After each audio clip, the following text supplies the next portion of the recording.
Kalkadosh Boker or Bekiim Bahalacha 3, day 3, page 4, Halacha Hey, the Siman Hey, Halacha Hey, and Halacha 5. Okay?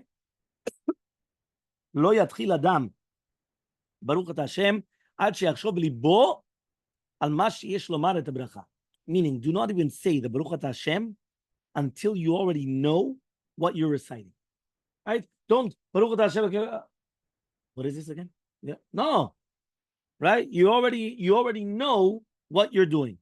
So here it says in the footnote 285, the Kol Sason, right? This is a leading Baghdad scholar. Yeah.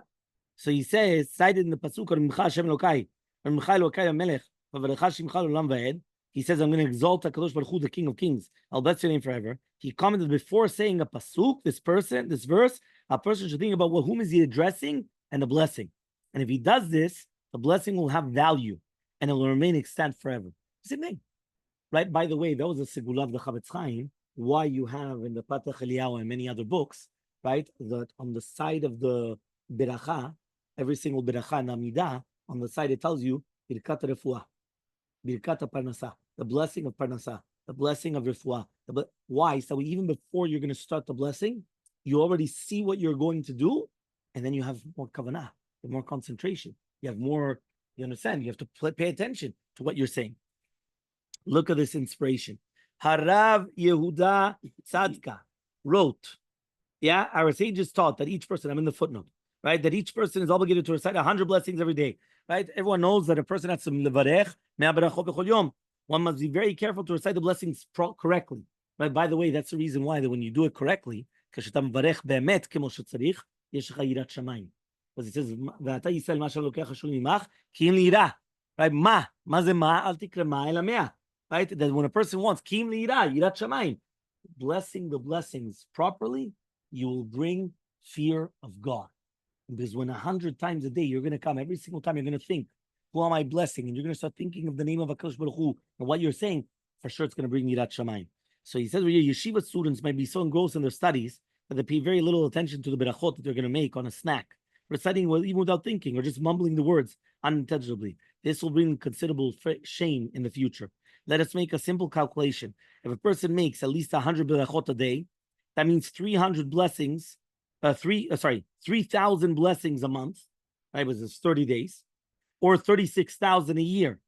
If he does this for 70 years, he will have amassed 2,520,000 berachot. 2,520,000, right? 2 million. We're talking about millions of berachot throughout his lifetime. Yeah, you understood that, Richard? For sure, he is a millionaire. For sure not. If he reaches, right, after he reaches the age of 120, he's going to return to the heaven, right, taking with him a trainload of blessings. When he gets to the Grand Central Station, the clerks are going to unload all those blessings and sort them out. They will take each blessing that he recited without any concentration and throw it in the garbage dump.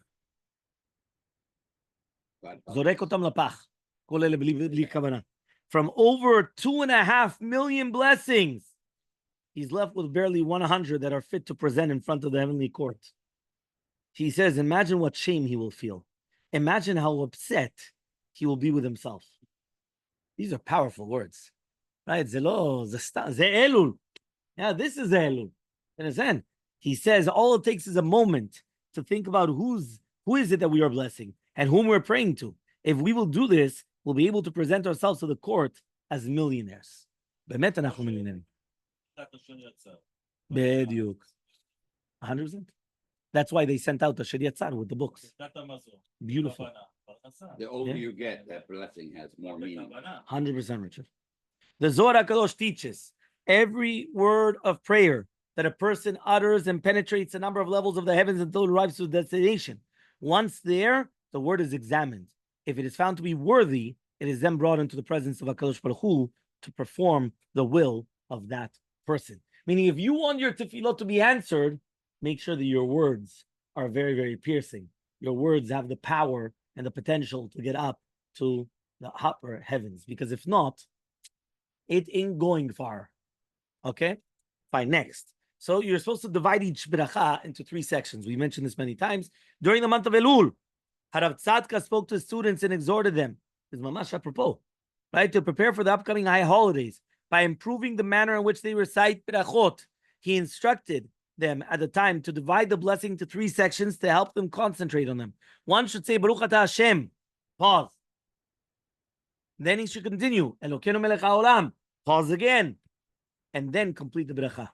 And by following this formula, one will never be guilty of just spitting out the words of the berachot. Okay?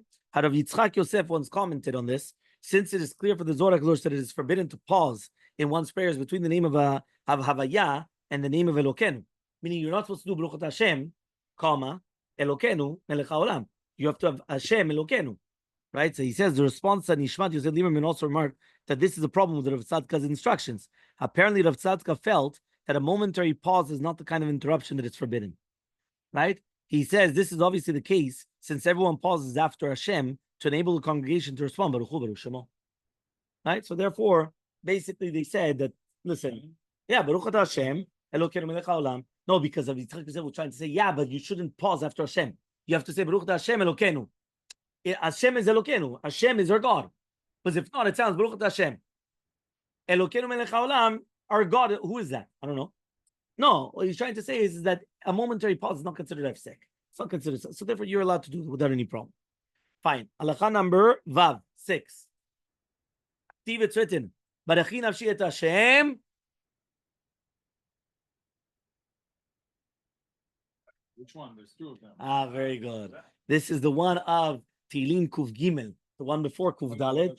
Right, exactly. Which there is a minhag, but some people say it in the mornings, right? That okay. So he says, "Barachi nafshi l'chol krovai Hashem kodsho."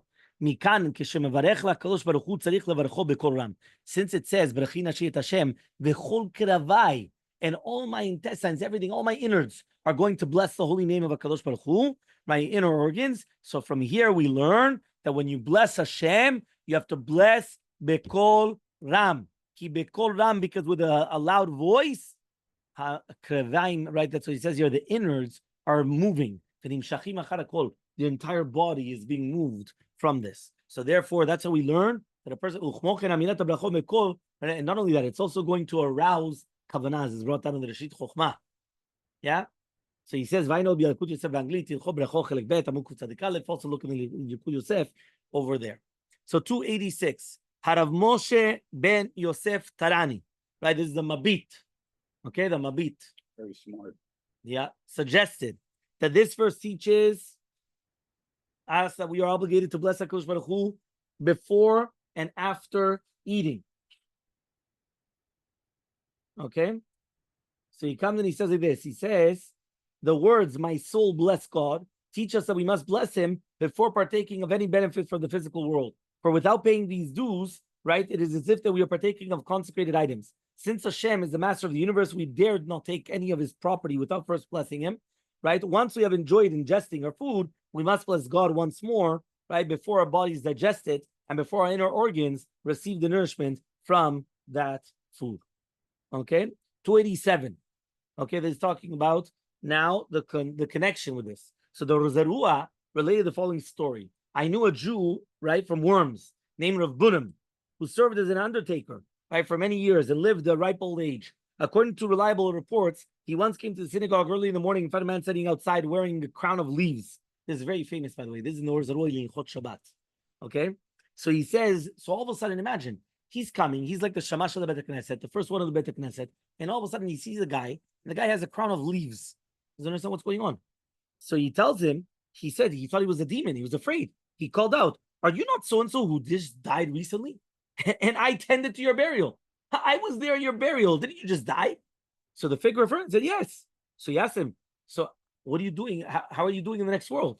So he was told, right, when he was told that the man was doing very well, Bunim asked, what special merits do you possess? You were a very average person.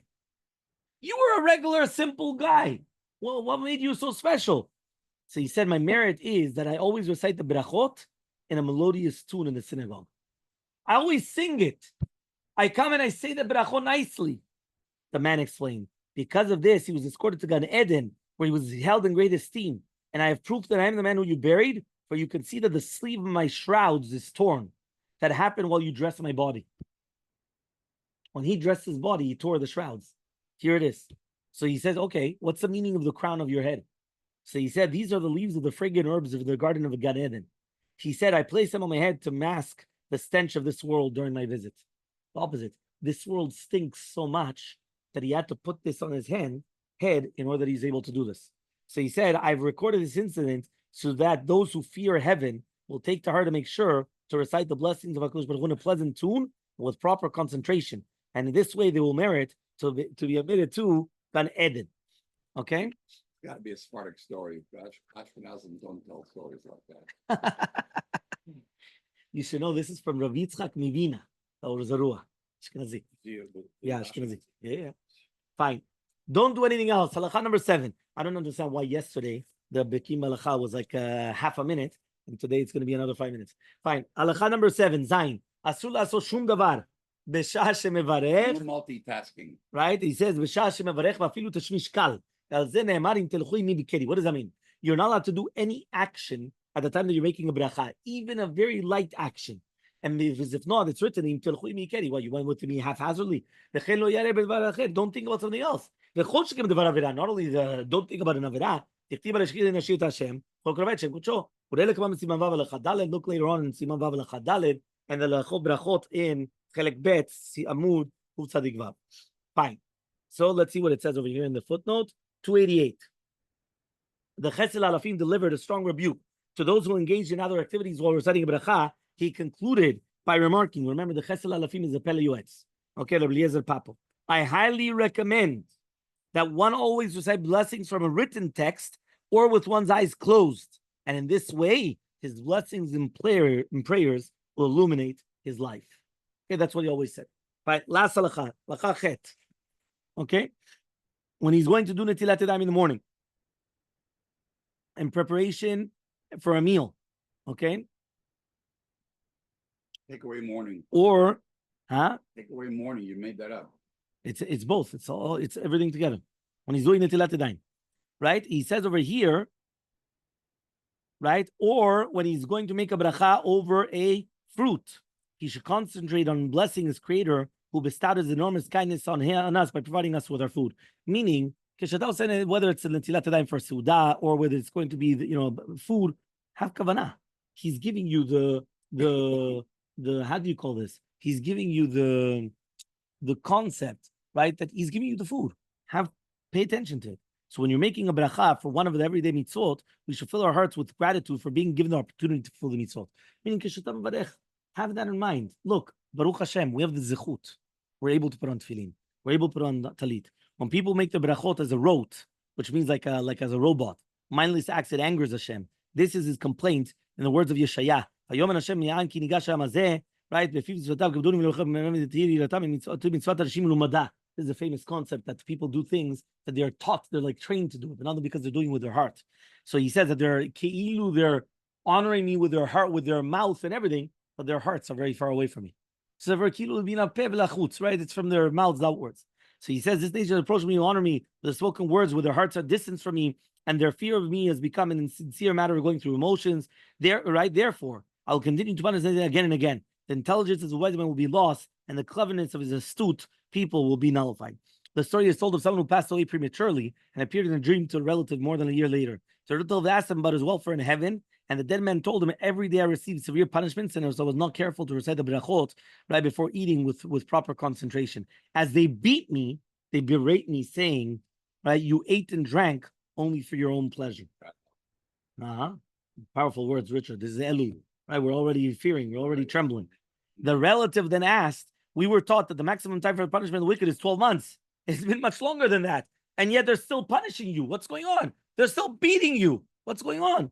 The dead man replied, the punishment I receive now is less severe than the indescribable punishment that was subjected during the first 12 months. He says, now it's nothing comparable to the first 12 months. The first 12 months, right, Hashem Yishmor. But then, okay, fine.